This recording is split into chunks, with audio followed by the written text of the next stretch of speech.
Welcome, Barney Feinberg, to Ordinary Visionaries. Thank you, Robert. Thanks for taking the time to do this interview.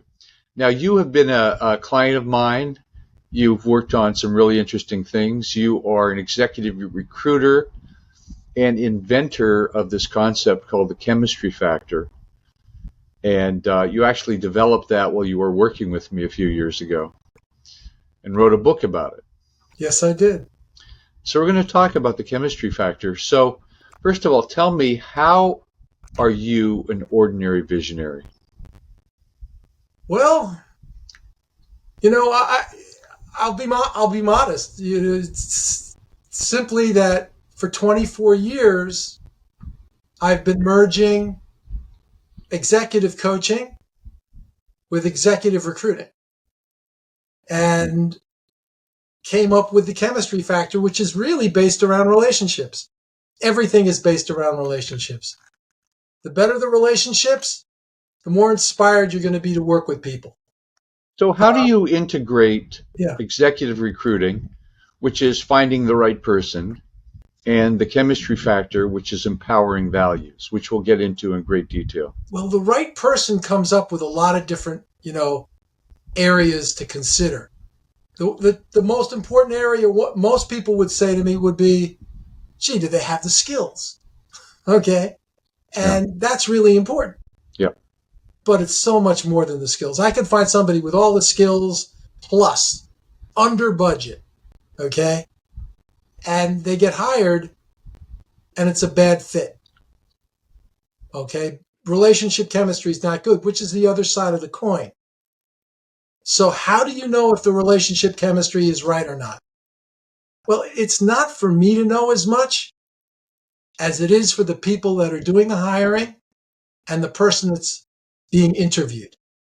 So that's kind of what I do. I help them understand themselves better so that in the conversation, instead of trying to get the answers right, which I call the test mentality, Right. all right, they're going in there listening for the values that connect them to the person they're talking to, as well as the ones that they don't.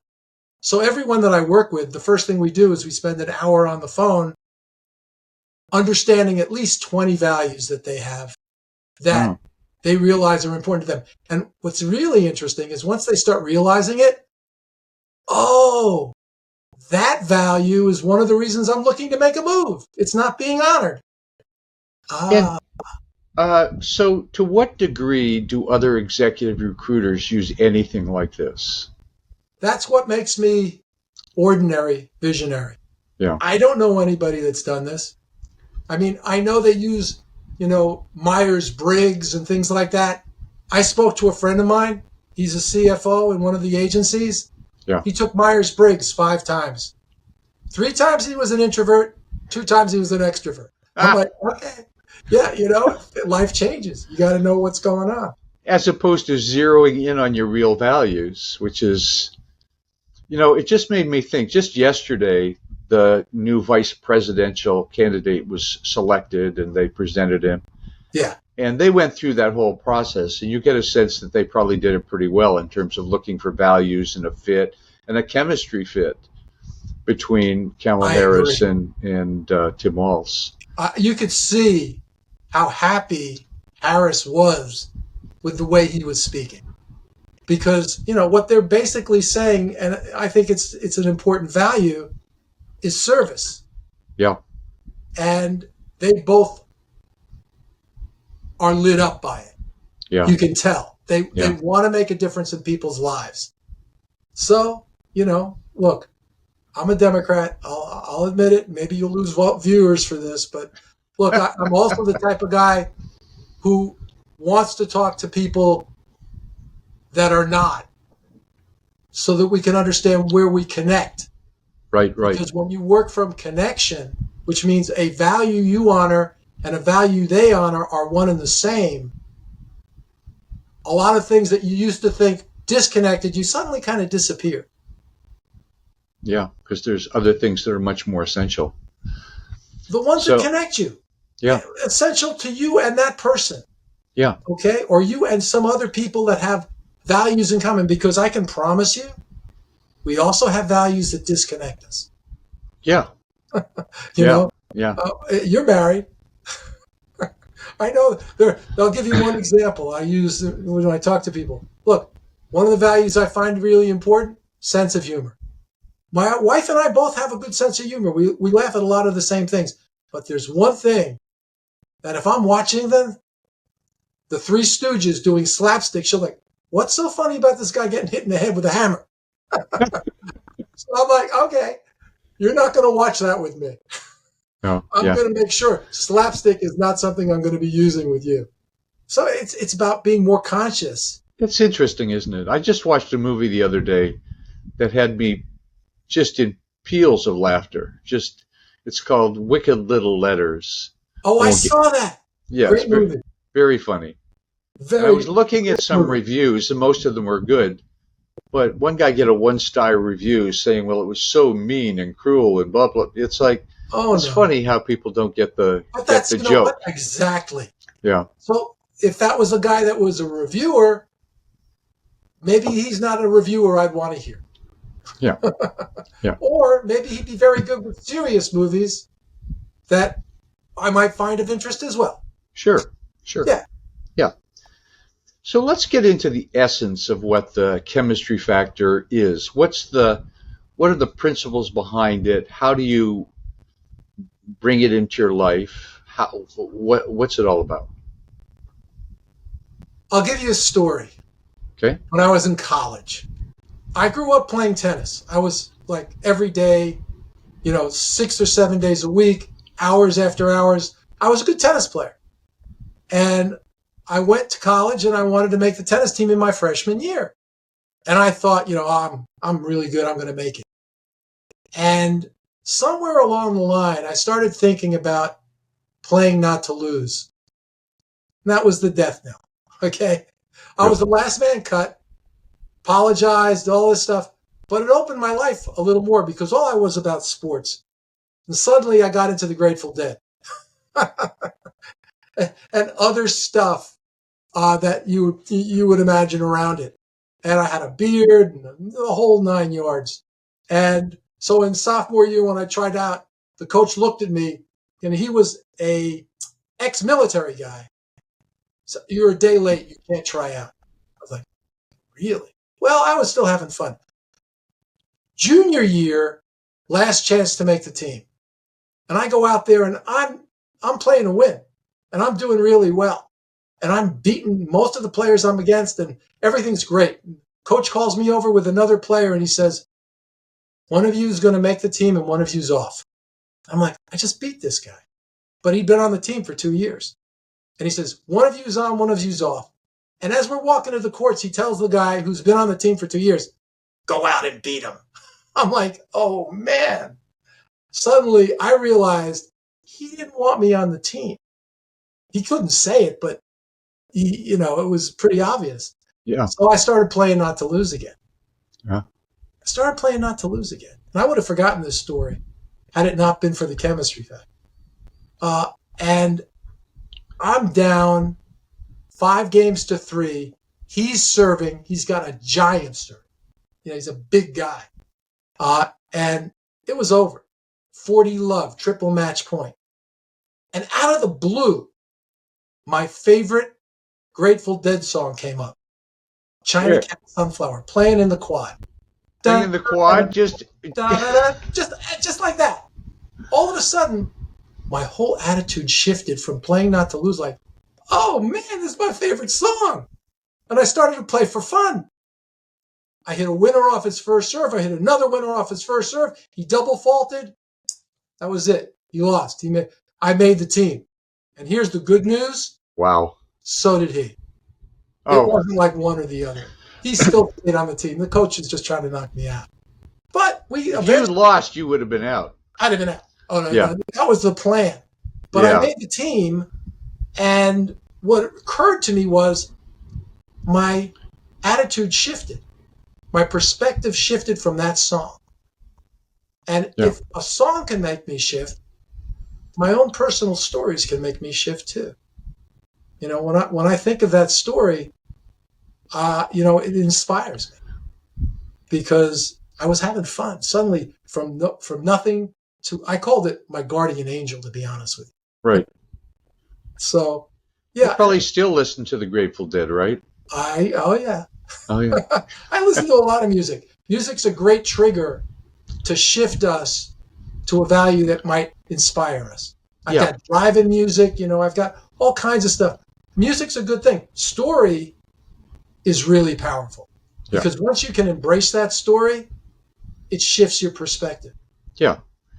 So one of your concepts in the chemistry factor is be clear about your values and Yes. then empower your values. Yes. That's it in a nutshell, right? In a nutshell. So let's talk about the first part, being clear about your values, because we were talking about that before we started the recording, and there are a lot of possible values one can There's embody. hundreds and It's hundreds, more it's than I can imagine. My it's book has yeah 400 and it's limited. Okay. yeah, and yet you can group them into different things and whatever. But there's different values. But for the average person, I think you said most people don't have a clue about what their values are. We have values, but we don't we're not conscious of them We're not yet. defining. You can't Yeah, define a value if you can't name it. yeah, And what happens with interviews normally, and this is where it kind of merged into recruiting, is normally it's a gut feel. It's yeah, coming from your stomach, not from your head, yeah, because you can't articulate them. So what I do is I tell these people that go in on interviews, we'll have a list probably of 30 values that are important to them at one point or another. And interesting thing is, it's their definition of that value, not mine, not somebody else's. right. We're all, integrity. People tell me that's a big value for me. I said, really? What do you mean by Integrity, that? big value. Well, guess what? You know, if your value's not being honored by somebody else, is that person being in integrity? Usually they'll say no. Okay? No, I said integrity is a catch-all. Get into the depths of it. Like listening. You value listening? Is this person a great listener in your mind? Is this person a good listener, a bad listener? Are you a good listener? Do you consider yourself, or do you want to improve in that area? These are things that we get out in a conversation that help people understand how well they're connecting to the person they're talking to. Because most people, I'll get off of the chemistry factor as a coach and go into it as a recruiter for a minute. Most of us, when we go on an interview or meet somebody for the first time, like a new business potential, we're going in on a test to take and a test to pass. Like I was trying to pass the tennis test. Okay. And the truth of the matter is that throws us off our listening. It tends to have us listen more to ourselves in the interview. How am I doing? Than to the person we're talking to. So I have them shift to a different way of listening, which we weren't taught this in school. We were brought up in a test society. I'm an optimist. I think 1,000 years from now, they're going to look back and say, oh my God, these people were testing every day of their life. And when we were kids, did we like taking tests? I mean, sometimes, but it wasn't like, I'd rather take a test than go out and play ball. Sure, of course. Yeah. So I help them understand a better way of going in on an interview to improve their listening skills, which is field trip. Would you rather take a field trip or would you rather take a test? Yeah, field trip. You got nothing to lose, change of pace. You might find something really interesting. It's discovery, values that really inspire. And I have them tell me, like I'd ask you, give me a favorite field trip. A trip that it could be a vacation, it could be a field trip, something that really, really you'll never forget. Tell me when you got it in mind. Okay. Where were you? In in Sardinia when I was a kid. Wow. What are you thinking of when you're thinking of being in Sardinia? How does that make you feel? Well, it was when we were on the beach and swimming on the beach. You know, it was this wonderful white beach and this beautiful Mediterranean um, cove, you know, white sand. It was just really fun going snorkeling and stuff like that. Yeah. Yeah. Thinking about it, how are you feeling? How are you breathing right Oh, now? That's a big O. yeah, well, I hadn't thought about that for a long time. It Yeah. was just really fun. The fun of exploring, especially the skin diving. You know, you're going down and the water wasn't very deep, so you could see little fish going below you, and it was just exciting, exploratory. It was in your own world. It wasn't about talking to anybody else or doing anything. It's my own exploration in the moment. You know. So imagine yourself going in on an interview being in Sardinia with the fish, and you walk in that way instead of walking in trying to pass a test. Right. Your Yeah. listening skills are there to find what kind of fish are there. Oh, there's a value. Oh, this person enjoys he likes my questions. Maybe he appreciates, full self-expression. Or, there's another guy. Oh boy, he's got confidence that really makes me feel comfortable going in the water seeing these fish. You know, I'm using that as an analogy, but Right. yeah. I mean, when you're thinking of Sardinia, you're in discovery mode. And if you're listening for the values that you have in common with people, and in every sentence there are multiple values being shared, you're going to have a much better understanding of what's going on. I've seen people go on interviews. Oh, I bombed. I did terrible. It just didn't work. I'm really disappointed. Oh, no, they want to see you again. Then I had people that, wow, I did so well. It was a great interview. What's the bonus structure again? Oh, they don't want to see you now. You know, People are so in their head listening and they're not listening to the other person. So this is a skill that coaches have, is to learn how to listen. So I'm helping people listen by knowing themselves better, what values are being honored in the conversation. Right. Yeah, I think that's something that's important to me is to tune into what's happening. What's going on over there? What's the goals? I was a coach for 40 years, for God's sake, so I had to be a decent listener to do that, right? You definitely had to be. Yeah. Yeah.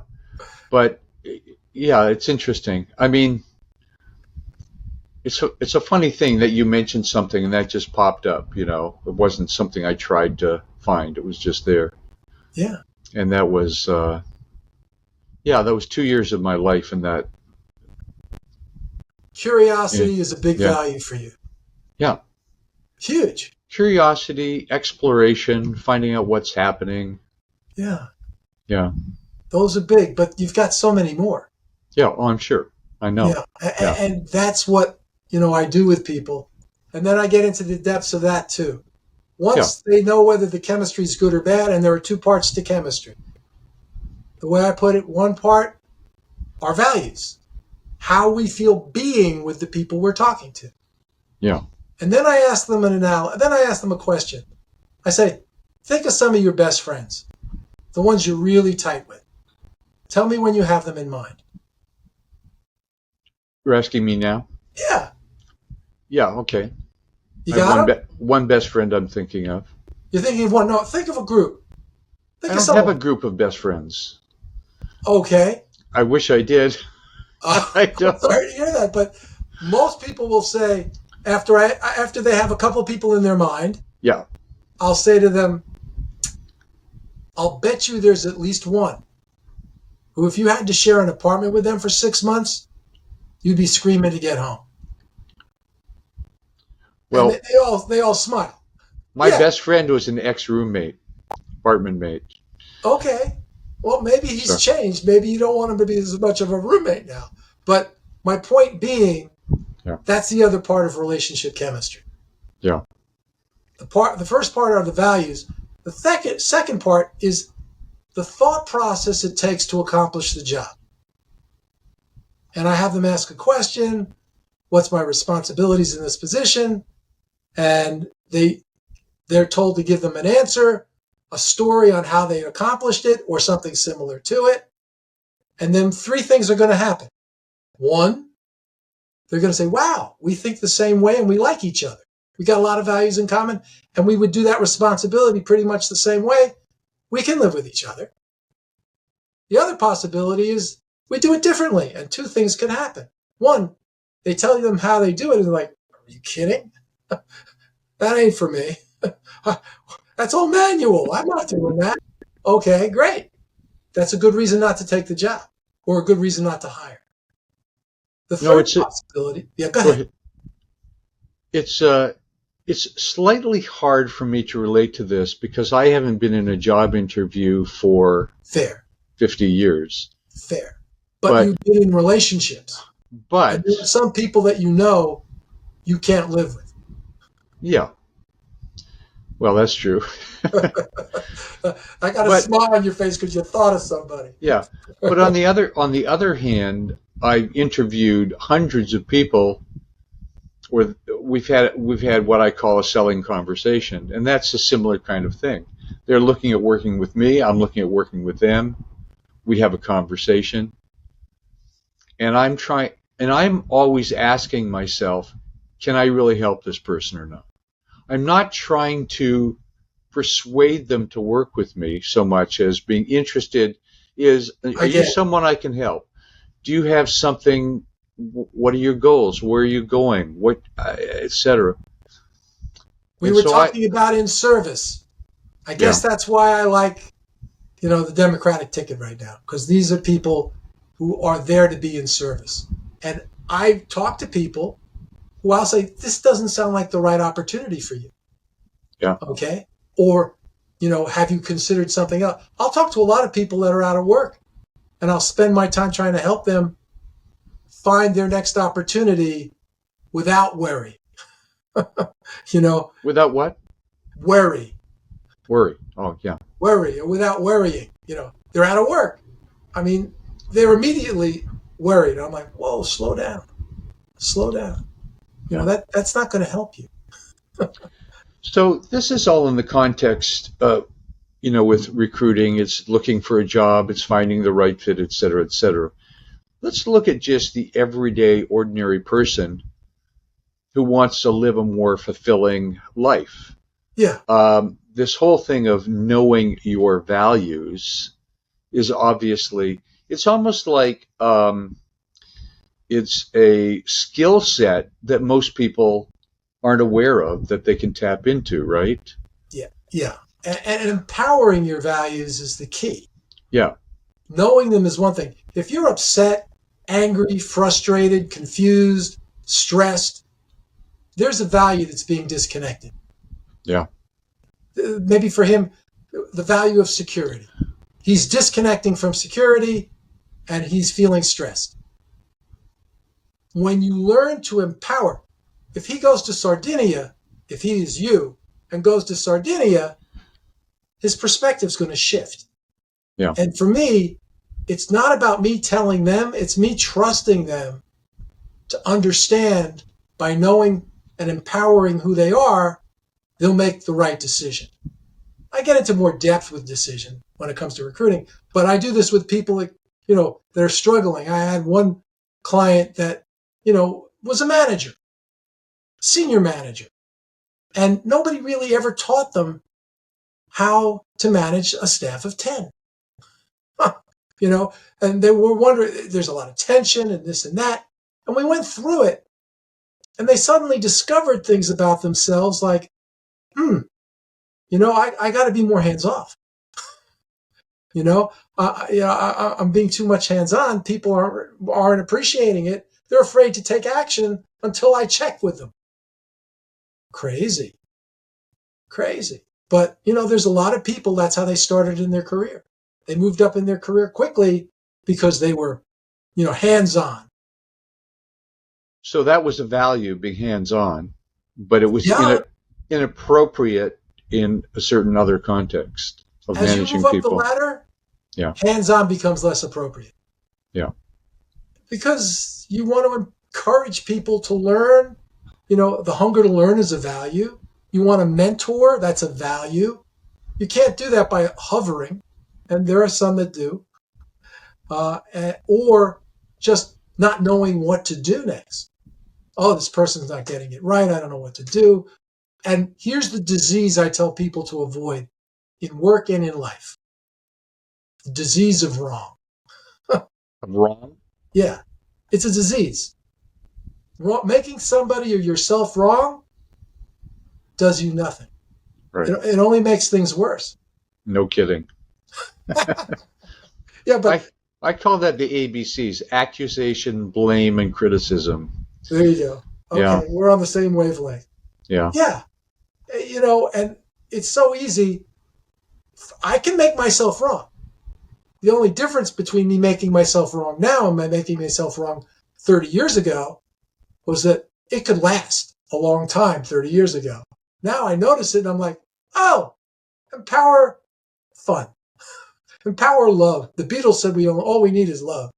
I mean, that's all we need. I mean, you go to true love, like, man, how could I be wrong? Yeah. So look, you've got an average person like me or you or anyone listening to this. Yeah. And you said in your book you outlined 400 different values? More than 400 values. And people come with names. I say, oh, that's a much better name. That's your name. Own that value in your name. Like chutzpah. I didn't have that in the book. But I said, oh, that's perfect. You got it. So basically values are virtually unlimited, infinite. Okay. So the problem with that I have is that's kind of overwhelming. So it's like, but so, get the book. I think that'll probably help to sort of go through it and say, oh yeah, that's my value, et cetera, and that one isn't, and that's not so important. But you'll probably come across ones that you went, well, I didn't realize that was a value, but that really is a value, whatever it is. Yeah. Yeah. How do you know it's a value? Because you value it. That's as simple as it is. That's like a Zen koan. How do you know? Yeah. So, it really makes me think, why do I value, you're a big music guy. I just love this tennis story with the Grateful Dead music, and that triggered it. For me, it would be Miles Davis and Bitches Brew or something like that, right? Coltrane, Yeah. I used to play when I was in college. I would strum my guitar to these guys. I just try to keep up. I could never. Yeah. Okay, but I'd play a little lead or just zen out. So sometimes we get into why. I mean, why do I have that value? The answer is probably, well, who the hell knows? It's a matter of conditioning and circumstances and your parents and school and your biology and God knows what. Usually it's because it made you successful. Or made you happy. Yeah. I mean, success and happiness. My first experience of music that I really got into, like fanatically, was when the Beatles came out. Or even before the Beatles, it was the Twist. I'm really dating my Chubby Checker. I mean, we as a family, we had an album of Chubby Checker stuff. Oh, let's twist again like we did last time. I mean, I remember that. God, that goes back, more than 50 years. Absolutely. And so what is that value around loving music? I mean, I don't just love music. I'm an incurable music fanatic. So I mean, really, really. You could break that down. Yeah. There are quite a number of values you could name.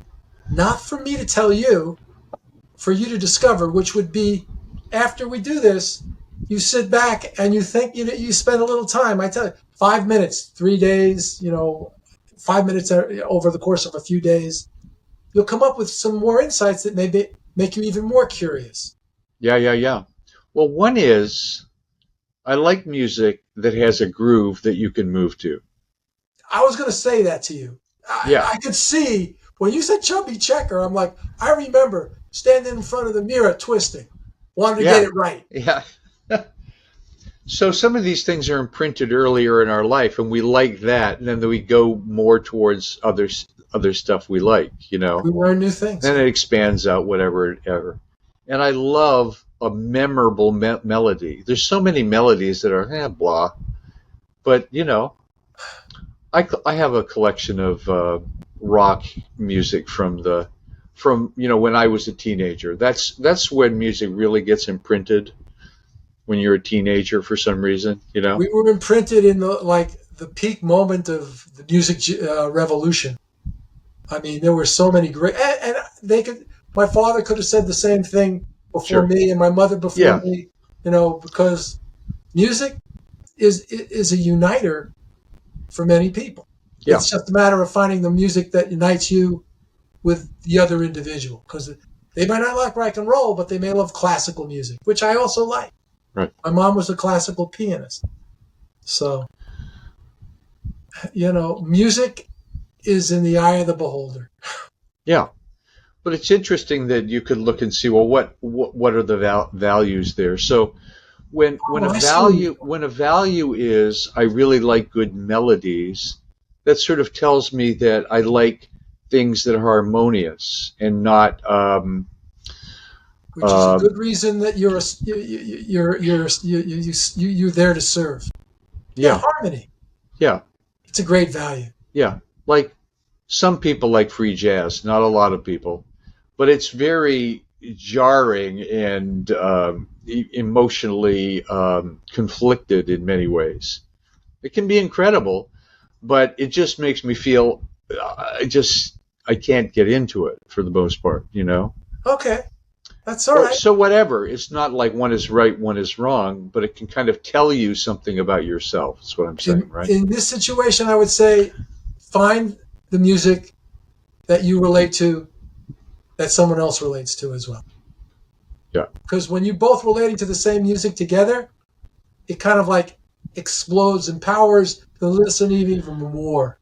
Yeah. Well, I'm into jazz, so most people are not into jazz, and we have preconceptions about what jazz is or not.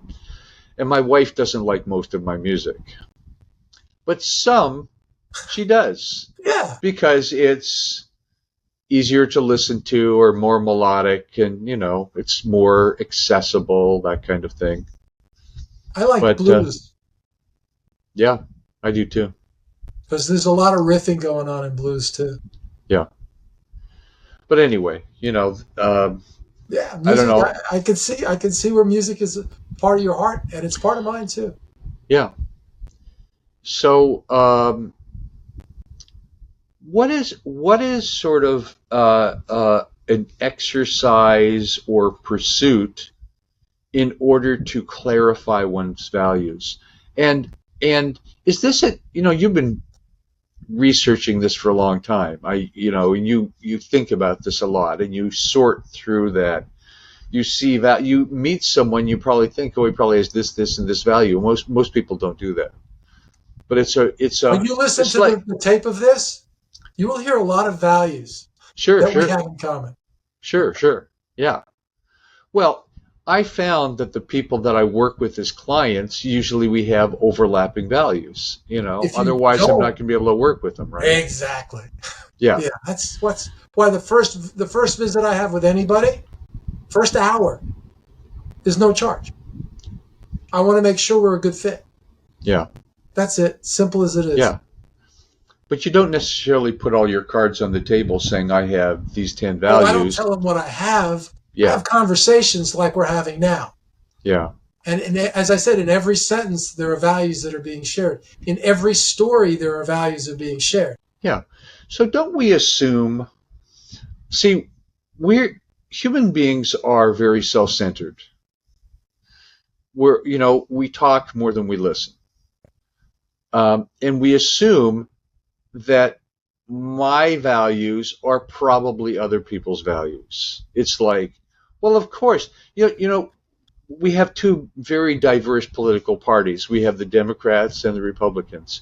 Yes. And when we get into some of those things, it's like someone sent me an email the other day because I had sent something regarding something political, which I don't do very often.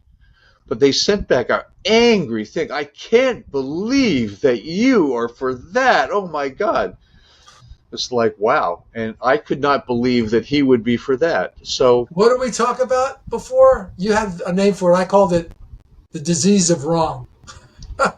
yeah, I listen to people. I can get offended at times in certain politics, but then I turn it off. I mean, we're human. yeah, We're not thinking machines with emotions. We're emotional machines that think. yeah, That's what we are. So it's easy for us to react. But the yeah. thing that I talk about is improving your emotional intelligence by once you notice you're reacting, it all takes notice. Once you know it, I could go back to the tennis court, or I could go to the mountaintop where I was in total calm. I have a friend who I see every day. He's I walk my dogs, and he lives in a RV near the park, and we talk every day. And I've been supporting him and helping him in some ways, and we get along really well. We both have a great sense of humor. We're always cracking each other up. But I discovered his political leanings were completely different from me. And I won't get into the why and wherefore. And I just decided, don't friggin' talk about politics. Oh, don't listen to slapstick when your wife's in the room. Exactly. Yeah. And so we can be, our values are our values, but if we're so attached to them that it pushes other people away, it's like, okay, let's see where we can find commonality instead of Absolutely. where we can find the differences. And often we're searching for the differences of, oh, are you Democrat or you Republican? Do you like jazz or do you like rock? Oh, I like rap. Well, I hate rap. So it's like, well, let's just not go there. That's fine No need. because there's no commonality there. Well, maybe you could find some commonality, but Here's the key. yeah, The key is, as you said, we have certain values that we've grown up with since childhood. yeah, Okay? I call them our DNA values. yeah, okay, They're values, quite frankly, that own us more than we own them. oh, absolutely. They're And once we controlling things, notice right? they're being triggered in a negative fashion, we can sit there being triggered.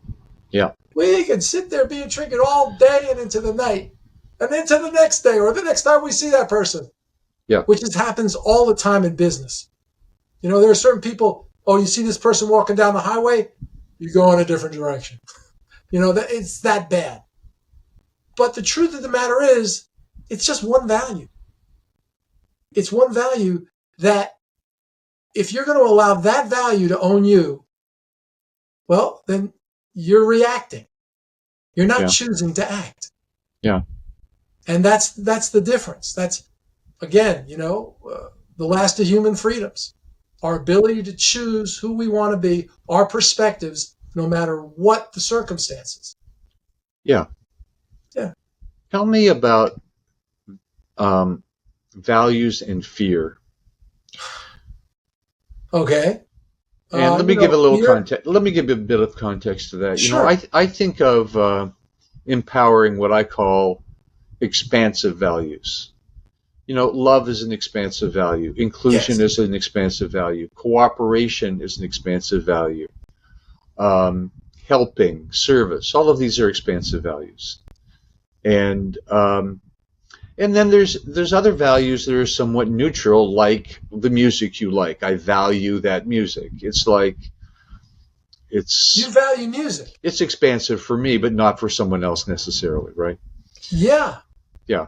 But then there's constrictive values like exclusion and hate and controlling and blah Those are blah not blah. values. Okay, Do you value them?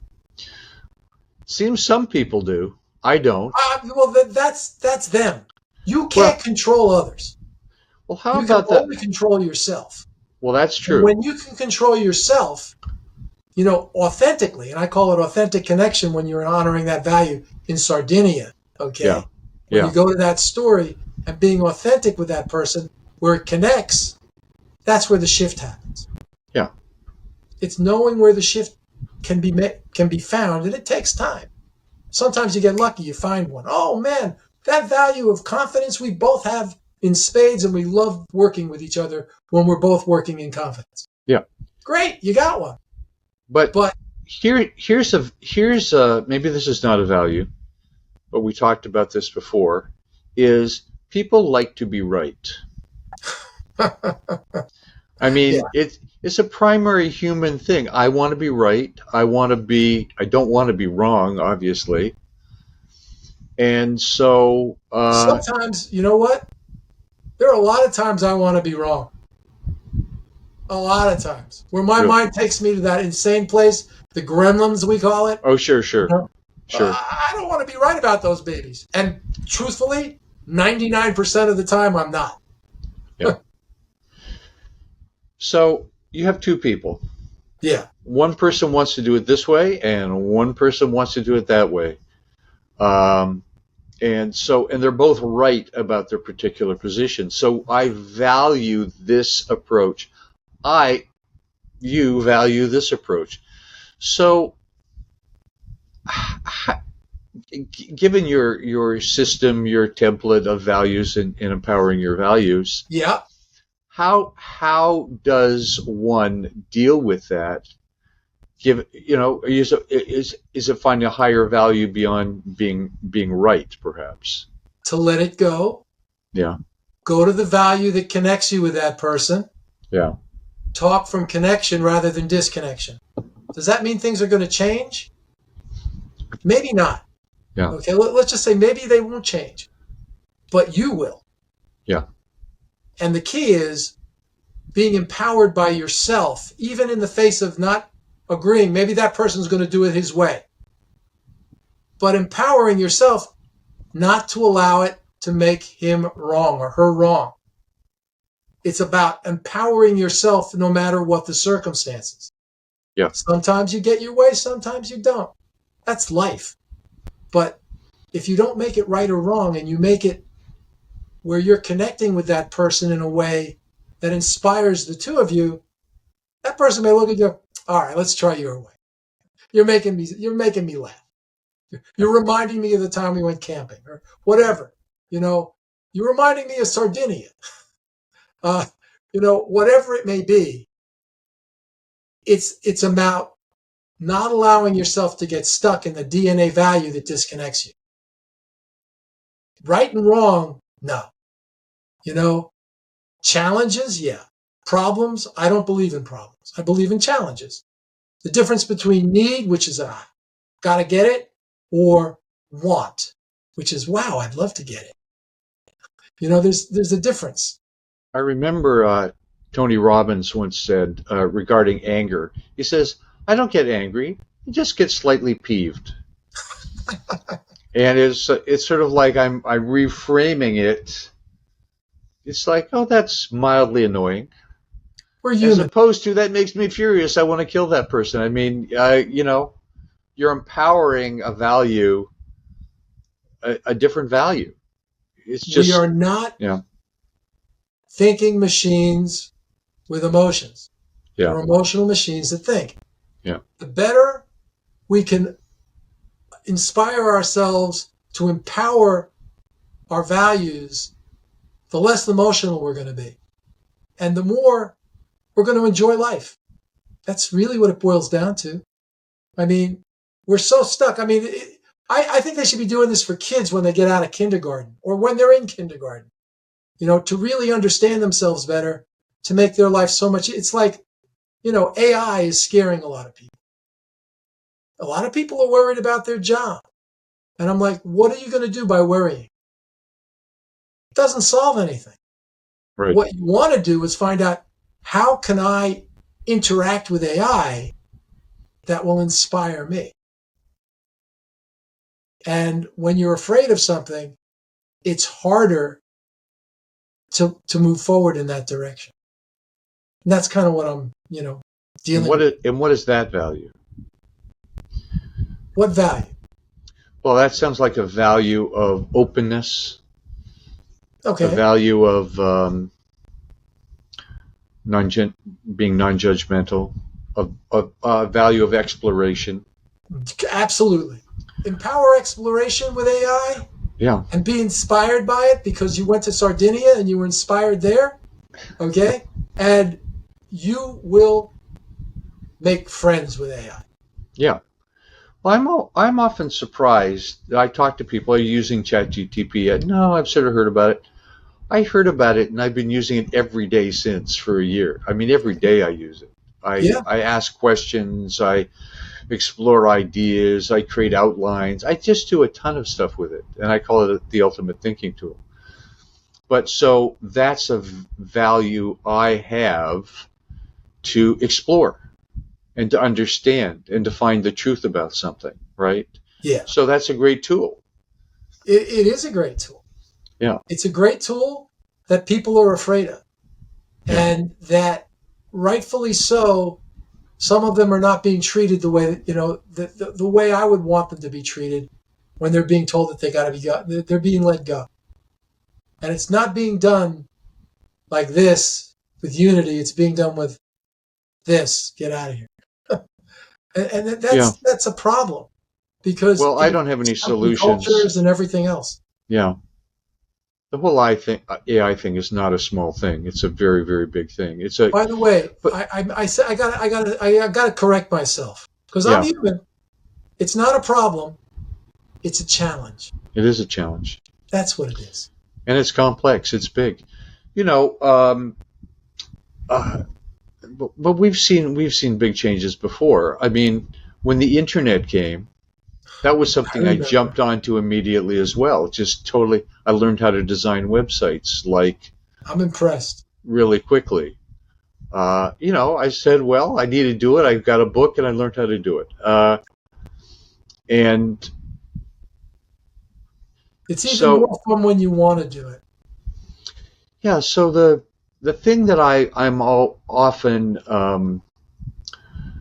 was often frustrated by and surprised by with a lot of clients Yeah. is they were struggling to attract clients because they were timid in some way, afraid of being rejected, afraid of Fear all of this stuff. rejection.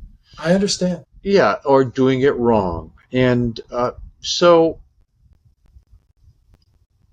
you know, it's no day passes that I wish I couldn't rewind my life to apply the things I know now. Obviously I can't.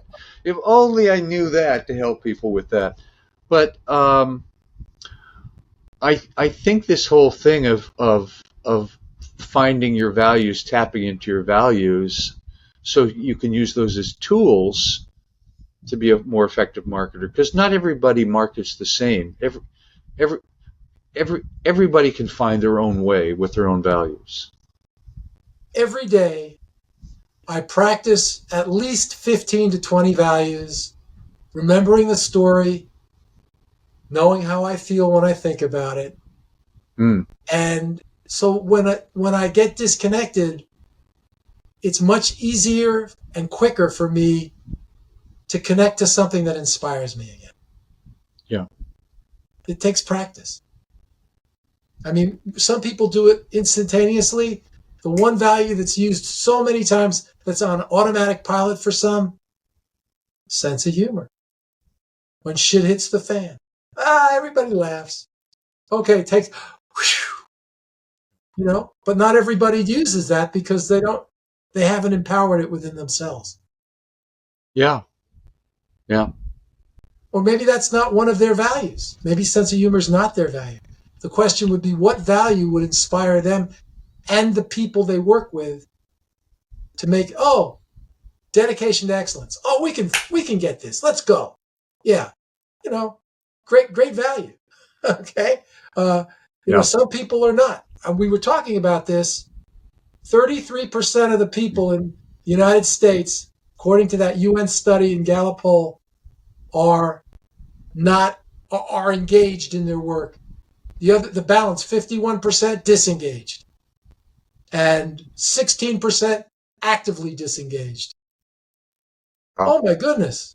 That's kind of what we're talking about in certain respects. But look at the opportunity for improvement. I love it. I So, was shocked. yeah. And God, we could be so much better. Yeah. It's great talking with you. You're a good questioner. That's a Thanks. value I respect. Thanks. I mean, it's something I'm curious about. I'm writing a series of articles on, excuse me, qualities of ordinary visionaries, and it's not too different. So the first one was patience. The second one was courage. The third was perseverance and resilience, and the fourth one was adaptability. And so, I generated a list from AI. What are the most important qualities of an ordinary visionary? And I got about 20 of them. And I said, okay, I can write articles about all of those. Yeah. And so this tapping into those kinds of things. When do I need courage? When do I need adaptability? When do I need this? Hold And on. yeah, Replace need with want. yeah, When do I want? Because when you need, that's instantaneous. There can be some stress going on there. Oh, I need to do this. yeah, Want to do this. When do I want to do this? There's a much more of a inspiring way of saying it, in my mind. yeah. Well, but there's this whole area of, I've been in personal growth, spiritual stuff since I was 18 years old. So Yeah, you it's get it. something I've always explored. And the whole concept of self-improvement is in itself somewhat, it's not a great model What's the result? of what? Self-improvement? What's the intended result? To be different than you are. Oh, then that's different than the way I would interpret it. Yeah. Well, it's like, well, if I want to improve myself, I want to be better at something, right? So if I want to improve myself, say I want to exercise and be healthy, be stronger. Okay. So what value would that be honoring? Vitality, strength, but it could also be, on the other hand, these things are complex. It could be ego and superiority and domination. I Well, want to be stronger than other people. I want to be seen as more handsome, more strong, more virile. I mean, there's a lot of dynamics going on you here, know right? what they say about expectations. Yeah. Expectations are the mother of frustration. Uh-huh. And you'll be much more judgmental with those thought processes about being better than. Yes. But if it's about you and you inspire yourself to happiness every time you work out, it's going to be like brushing your teeth. You can't wait to do it every day. But if it's because you want to beat so-and-so in soccer or whatever sport or whatever venue you're thinking about, it Yeah. becomes expectations, which become very difficult. Well, so in a way, you're talking about ego versus personal fulfillment or something. See, I'm not so versing anything. It's about yeah, being empowered to do something because I'm inspired by a value that I'm empowering. yeah, Not because I want to get to that point at a certain time and I got to keep practicing, which I've been to, believe me. Tennis, I've been there, okay? It's more about enjoying the ride. yeah, You'll go further when you enjoy the ride. yeah. Well, I'm glad I'm having this conversation because as I'm getting older, I'm noticing I'm not as limber as I used to be or as strong as I used to be. And so what I'm empowering is vitality. I want, Play your favorite jazz music while you're doing it. yes, yes. Oh, this is go. Now I got this is great. Yeah, so you can, and then you can just have fun doing it. Thank you. But it's simple to say, but most people who start an exercise program, it's probably the same as the stats for engagement and disengagement. Most people quit. Yeah. Most people that start a diet quit. Most people that start anything to better themselves quit. So, taking your model of empowering values, what is it that can keep you going on something? I mean, this is an issue for Notice people. notice who you're being that makes you want to quit. What is it that's causing you to be that way? Are you making a decision to stop because there's something that you'd rather put your attention towards and that you're making a shift, like you'd be shifting the sails into the wind? Hey, that's fine. There's no problem with that if you're making a conscious decision. But if you're making a decision because, oh, I got to do this now, oh, it's too much for me, well, then you're not empowering yourself. You're Yeah, being disempowered by that back of the mind voice that tells you you're tired. Why would you do this now? Or whatever it may be. well, it's often unrealistic expectations. Expectations, yeah. For you, That's you start to exercise, you have an exercise program, you're really excited about it, and you do it for 3 days, and then your whole body is sore as it's ever been. so then you don't start so strong. I know, but the point is that we we have expectations often beyond what's real. We're not real about things, and You that's mean I can't win the U.S. Open anymore? yeah. You probably can't. I mean, No, the chance. I would agree with you there. Yeah, So when and if those, I want to be yeah, the weightlifting champion in the right, Olympics, I'm delusional. right. You But you know know? what? That's okay as long as you don't take it seriously. Yeah, Yeah, it's a joke. You know it. yeah, But if you're using it to be the best you can be by trying to be that, that makes it hard. That makes it really hard. yeah, Make it easy by loving yourself. As the Beatles said, love's all you need. Love yourself. Love yourself to do what you're up to doing today. And yeah, do it because you are honoring the value of vitality or yeah, whatever value you want to call it. yeah, And life changes. Yeah. And for you, that's your moment of jazz. That's one of your I've chosen to listen to jazz at this moment because it makes me happy. yeah. Um, yeah, it doesn't even feel like a choice. It's just a natural movement towards. I've been on the phone. I've been doing this. I'm doing an interview, and then well, I'm writing. So I just turn on some jazz to just um, which is great background music for writing. And I It's great have background yeah. music for exercising too. Oh, absolutely. Talking about being Yeah, limber, yeah, yeah, it's a help.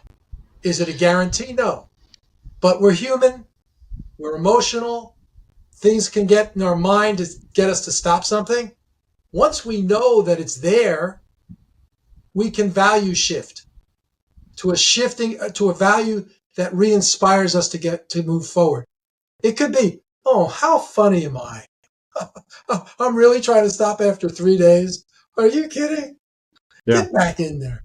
Listen to Coltrane. yeah. So what I get you're saying is to have the awareness Yeah. in the present moment to find the value and tap into or empower the value that will support you in your life, in your work, whatever it is. But when you say tap in, I don't mean just think about it. Right. I mean embrace Sardinia. Yeah. I mean Feel it, really experiencing it. experience it like you experienced it for the first time. You know, that will have authentic connection. Yeah. And that's different than saying, gee, I'd like to be happy. No. I think of my kids when I want to be happy. They make me smile. So, we could talk about this a long time. A couple others. So, given that I was a marketing coach for 40 years, Yeah. and I always found marketing adventurous because I was reaching out to connect with people. And the worry about rejection, I don't know, I passed that many, many years ago. I just didn't worry about it anymore. But I was empowering the value of connection. I love it. Just if I send something out, someone might be interested. I know not everyone will be interested at any given time, but someone will be interested. And what's the worst that can happen? This was my ongoing joke. What's the worst that can happen if you reach out to someone? Will they send a hitman to take you out? Well, there you go. They will not. Yeah, of course not. So what's the worst that could happen if you tried this, if you reached out? What's the worst that could happen if I exercised every day? I'd get a little sore.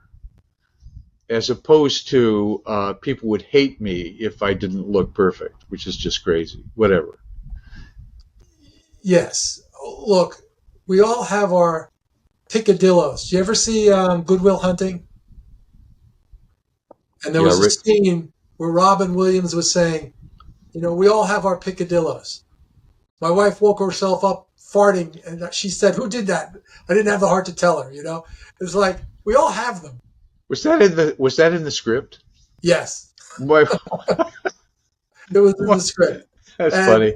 we all have them, and it's a matter of, appreciating our differences. Yeah. And that's, and once we start appreciating them, they can either become humorous or it brings us closer together. Yeah. Well, that's perhaps a good idea to wrap up with. I think that's what they're doing in this election.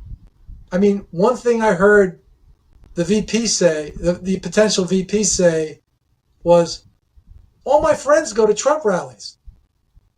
They're my friends. We look for things, that we have in common. I can understand that they're disgruntled because they felt that they've not been watched over. But I'm going to make sure that they all understand that I'm watching over them as well. And, that's service, that's connection, that's everything rolled, really empathy. I mean, there's so much going on there.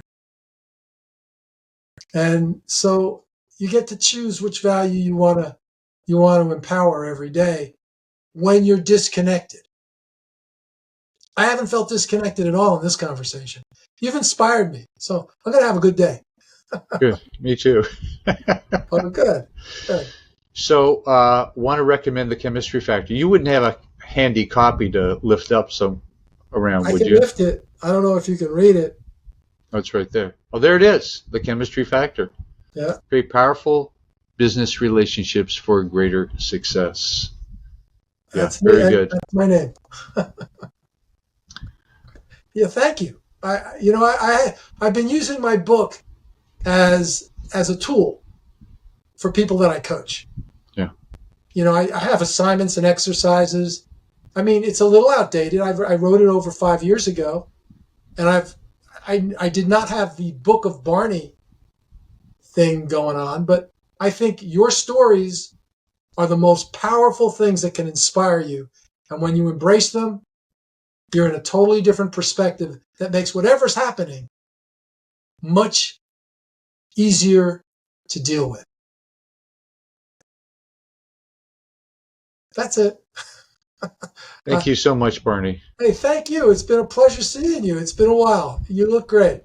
Thank you. Don't worry about how you look. You look good.